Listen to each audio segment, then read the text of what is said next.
네, 국뽕 특집 두 번째 시간입니다. 이강인 선수 얘기해 볼까요? 두 번째 시간이 아닐 수도 있습니다. 왜죠? 이게 처음 올라올 수도 있으니까. 아, 그렇군요.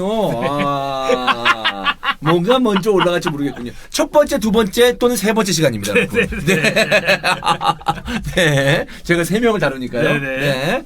자, 이강인 선수 얘기해 볼까요? 손흥민 선수 얘기해 볼까요? 그러면. 일단은 이강인 선수 얘기를 먼저 좋아요. 해보죠. 네.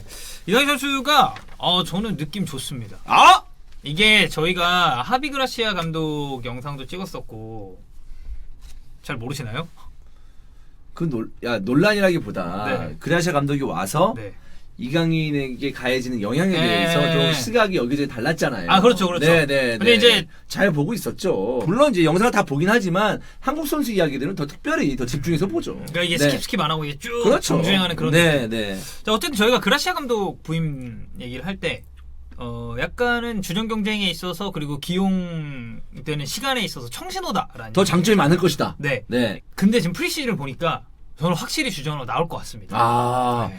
프리시즌에 뛰는 모습 보고 그다음에 득점 장면 이런 거 보면 네. 잘하잖아요. 되게 신뢰를 받고 있는다는 느낌. 그러니까 감독이 이강인을 밀어주니까 저런 플레이가 나오는 게 아닌가. 나는 착각이 될 정도로 잘하고 있습니다. 그러니까 본 위치에 기용을 해주다 보니까 이게 이 선수가 가지고 있었던 그 포텐이 다시 좀 나오는 게 아닌가 싶은데 일단은 이강인 선수가 발렌시아가 치른 이 프리시즌 4경기에 모두 출전을 했습니다. 이건 센 거예요. 이건 되게 좋은 거죠. 근데 이제 출발이 좀 좋지는 않았던 건 이 8월 23일 날 카스테온이랑 첫 경기를 했었는데 전반 16분에 부상을 당했단 말이에요. 근데 다행히 이 부상이 큰 게 아니었고 다음 경기였던 비아레알전에 교체로 출전을 했고 레반테와의 세 번째 프리시즌 경기에서는 주장원장을 달고 나왔습니다. 근데 이제 그때는 사실 유스 선수들이 어린 친구들 많았죠. 뭐 실로선이 골키퍼가 있긴 했습니다만 짬으로는 뭐 또 이강인 선수가 발렌시아에 있는 기간이 더 길기 그쵸. 때문에 완장 차고 나왔고 그리고 이게 레반테는 풀주전으로 나왔었는데 발렌시아는 좀 이제 유스를 중심으로 꾸렸음에도 무승부를 기록했다는 것 자체가 좀 의미가 있었고 더 중요한 건 이제 카르타헤나라는 팀이랑 했었던 프리시즌 마지막 경기였습니다. 이 카르타헤나가 세군다 디비시온 그러니까 2부 리그 팀이에요. 2부 리그 팀인데 이 경기를 보면 발렌시아가 대부분의 주전급 선수가 다 나왔습니다. 일단은 가브리엘 파울리스타 그리고 그 제프리 콘도그비아 여기에 뭐 체리셰프 막시 고메스 이런 선수들이 다 나왔단 말이에요. 여기에 이강인도 같이 나왔습니다. 이 전술은 처음 시작할 때는 3백을 들고 나왔어요. 근데 이 하비그라시아 감독이 원래 기본적으로는 포백의 기조를 두는 감독이고 와포드 시절에 3백을 보여준 적은 있습니다. 근데 어쨌든 메인 포메이션은 포백인데 와포드 시절의 3백은 그거 아니었나요? 졸라 쫄리니까 뭔가 뭐 그럴 수도 뭔가 해보려고 있죠. 하다 보니까 이렇게 된 게 아닌가. 근데 이제 와포드 시절에도 4-2-4-2-2를 주로 이제 썼었다가 3백을 이제 변치 쪽으로 쓰고 이제 강팀을 만났을 때 한 번씩 이제 쓴 적이 있었는데 사실 엄청나게 익숙한 포메이션이라고 보기 힘들어요. 근데 이 그라시아 감독의 성향을 좀 놓고 봤을 때는 전술적으로 유연성이 있는 감독이기 때문에 저는 충분히 이런 포메이션도 들고 나올 만하다. 그라시아 감독 전술적 유연성 궁금하시다면 이스타TV 하비그라시아 감독 영상 봐주시고요. 어찌됐건 후반 가서는 포백으로 바꿨습니다. 그리고 이강인 선수가 이날 경기 멀티골을 넣었는데 이 멀티골이 들어간 게 모두 포백 상황에서 나오긴 했어요. 이 그라시아 감독이 경기가 안 풀렸을 때 4-4-2로 전환을 했고 이강인 선수가 후반 24분에 이거는 근데 이강인 선수 약간 집념의 골인데 골키퍼가 공을 잡았는데 이게 약간 좀 머뭇머뭇했단 말이에요. 압박 빡 들어가가지고 여기서 컨트롤 미스 나오자마자 뺏어서 이제 득점에 성공을 했고 저는 진짜 중요한 거는 두 번째 골이라고 봅니다. 두 번째 골은 어떻게 그런 골을 넣었냐? 그러니까 측면에서 패스 딱 넘어온 거를 툭 컨트롤하고 나서 진짜 터치 간결했거든요. 한 번만 툭 쳐놓고 그거 왼발로 때렸는데 이게 바로 한 박자 이상 빠른 슈팅이죠. 그러니까 반 박자 보통 빠른 슈팅이나 뭐 한 박자 빠른 슈팅이라고 얘기를 하는데 진짜 그런 슈팅의 전형이었고 이게 확실히 이강인 선수가 뭐 저나 뭐 종윤 형이나 뭐 주원 형이나 이 발렌시아 관련 영상 찍을 때마다 얘기를 하지만 지난 시즌 기회를 아예 못 받았다고 생각하진 않아요.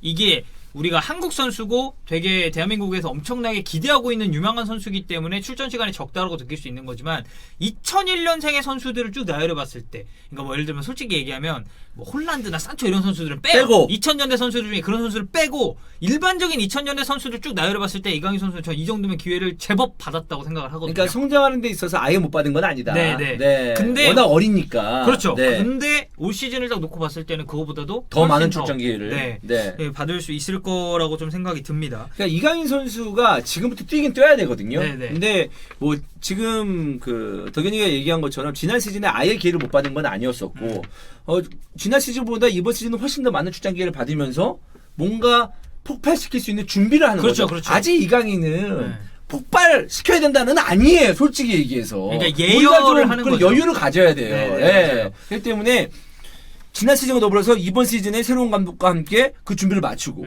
그럼 그 내년쯤에는 더더욱더 완성도가 높은 이강인을 기대하는 거죠. 네, 그렇죠. 그렇죠. 딱 그런 포인트인 것 같고 이게 프리시즌으로만 놓고 봤을 때 그라시아 감독은 이강인 선수의 그런 공격적인 재능을 계속해서 좀 끌어내려고 하는 것 같아요. 그러니까 마르셀리노, 셀라데스, 여기에 보로 뭐 임시감독 체제까지 거치면서 이제 측면 미드필더에 주로 기용이 됐었다가 이제는 중앙 미드필더로 주로 나오고 있거든요. 그러니까 경기를 프리시즌 경기를 쭉 보면 발렌시아 쓰리톱의 한 축으로 나올 때도 있고 아니면 저희가 흔히 말하는 그 메디아 푼타 공격형 미드필더 포지션에 나올 때도 있습니다.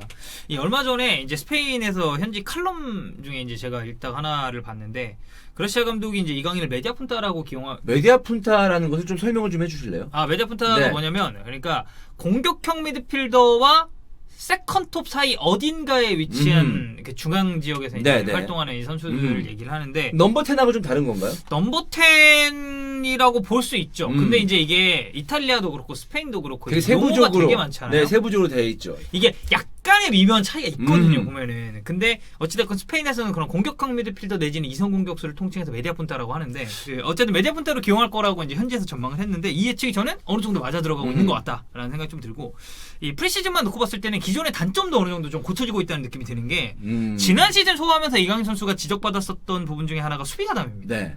근데 이 부분이 꽤나 나아진 것으로 보이는 건 엘 데스마르케라는 발렌시아 지역 언론이 있습니다. 이강인 카르타헤나전 끝나고 평점 9점 줬어요. 9점 주고 한 말이 매우 활발하고 자유로운 움직임을 보였다. 수비 가담도 헌신적이라는 얘기를 했습니다. 저는 이 시각에 대해서 두 가지로 봐요.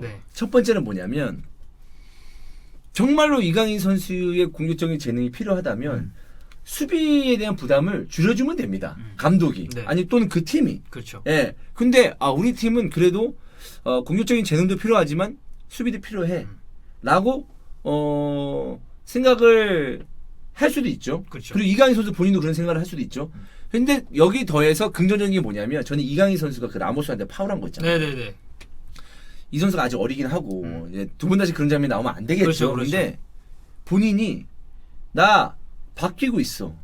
나 이렇게 수비하려고 노력하고 있어. 나 이렇게 의지가 있는 선수야. 라는 것을 보여주려고 하다 보니까 그냥 열심히 하려다 보니까 그런 장면이 나온 게 아닌가. 라는 생각도 들어요. 이거 약간 그러니까 해석하기 나름인 것 같아요. 이렇게 형처럼 보시는 분들도 분명히 있고, 근데 이제 저 같은 경우는 아직 수비하는 방식이 좀 서툴다라는 느낌을 좀 많이 받았거든요. 그러니까 내가 말했잖아요. 그러니까 그런 장면이 나오면 안 되지만 또 어리기도 하잖아요. 근데 어쨌든 본인이 뭔가를 그러니까 보여주려고 한다. 나는 이런 선수도 있어요. 나 근데 솔직히 말해서 수비 그런 식으로 하는 스타일 아닌데 왜 나한테 그러냐고. 나 공격 잘하는데 이러면서 이렇게 어깨에 힘들어가고 그런 선수들도 있어요. 근데 이강인 선수는 나 그러면 내 단점이 그거라고? 뭐 수비 가담 보여줄게. 나 열심히 한번 하는 거 보여줄 테니까 지켜봐줘. 하다 보니까 그런 장면이 나왔다. 그러니까 그런 의지 자체는 인정해줄 부분이 아닌가라는 생각이 든다는 거죠. 네. 그것도 충분히 생각해볼 수가 있겠네요. 그래서 어찌됐건 수비그담적인 측면이 많이 이제 좀 나아졌다는 평가를 들었고, 이 데포르테 발렌시아노라는 지역 언론에서는 이강인의 발렌시아 불가능하지 않다라는 그런 제목을 이제 게재를 하면서 이 메디아 푼타로 튀고 있는 이강인은 재능이 있고 마지막 키패스 등에 있어서 정말 극소수의 선수 중에 한 명에 도달을 했다라는 얘기를 했습니다. 그리고 발렌시아는 최근 몇 년간 있었던 것들 중 가장 중요한 계약을 했다라는 얘기를 또 덧붙였습니다. 그러니까 팀적으로나 그리고 지역 언론이 이강인 선수를 바라보는 시점으로나 굉장히 기대를 받고 있는 건 맞아요. 근데 저희가 뭐 어떤 영상이 먼저 올라갈지 모르겠습니다만 정우영 선수 얘기를 할 때도 이 선수가 이제는 본인이 직접 증명을 해야 되고 보여주는 것만 남았다라는 얘기를 했는데 이강인 선수 저는 똑같다고 봅니다. 지금 팀에서 이 정도로 밀어주고 있고 시즌이 시작했을 때 저는 주전으로 나올 것 같아요. 그리고 만약에 교체로 나오더라도 지난 시즌보다는 출전 시간이 훨씬 늘어날 거. 자, 근데 이렇게 만약에 기회를 부여받았다? 그럼 이제 선수가 보여줘야 됩니다. 그렇지. 여기서 잘하면은 쭉 주전으로 가고 예를 들어서 뭐 발렌시아에 계속 좋은 클럽이니까 계속 남을 수도 있는 거지만 여기서 더 높은 클럽으로 갈 수도 있는 거고 솔직히 얘기해서.